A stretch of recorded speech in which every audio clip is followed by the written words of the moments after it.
అండి నేను మీ గీతిక ఇప్పుడు వచ్చేసి మేము మా పిన్ని వాళ్ళ ఇంటికి వచ్చామండి ఖమ్మం.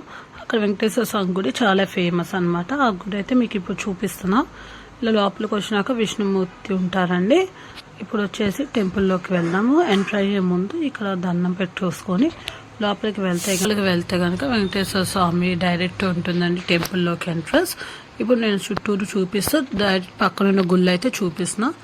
కొంచెం పక్కకు వెళ్తే మీకు ఇక్కడ రామాలయం రాముడి పూజ అయితే జరుగుతుంది, కళ్యాణం. చూసారు కదా ఎంతో నిండుగా ఎంత పెద్దగా ఉందో. ఇక్కడ వచ్చి ఆంజనేయ స్వామి అండి. మీకు ఏదైనా దీపారాధన చేసుకోవాలనుకోండి ఆంజనేయ స్వామి ముందు దీపారాధన చేసుకోవచ్చు, లేదా గజస్తంభం ఉంటుంది దాని ముందైనా దీపారాధన చేసుకోవచ్చు అనమాట.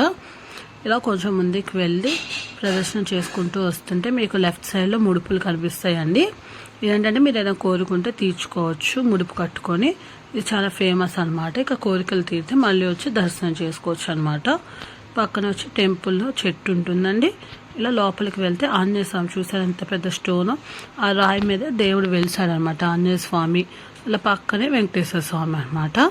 చూస్తే ఆ రాయికి ముందు రాముడు వారు ఉన్నారండి. ఆంజనేయ స్వామికి చాలా పవర్ఫుల్. ఇక్కడ వచ్చేసి అలా ఆరతి ఇచ్చి మీరు చూసారు కదా, ఇలా ఆంజనేయ స్వామి దర్శనం అయిపోయినమాట. 2 మెట్లు ఎక్కితే గనక ఇక్కడ వెంకటేశ్వర స్వామి ఉంటారండి.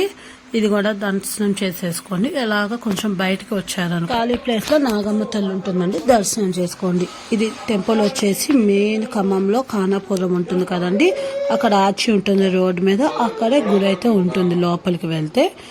ఇన్ కేస్ నా ఛానల్ ఫస్ట్ టైం అయితే కనుక సబ్స్క్రైబ్ చేసుకోండి. నా వీడియో నచ్చితే లైక్ చేయండి.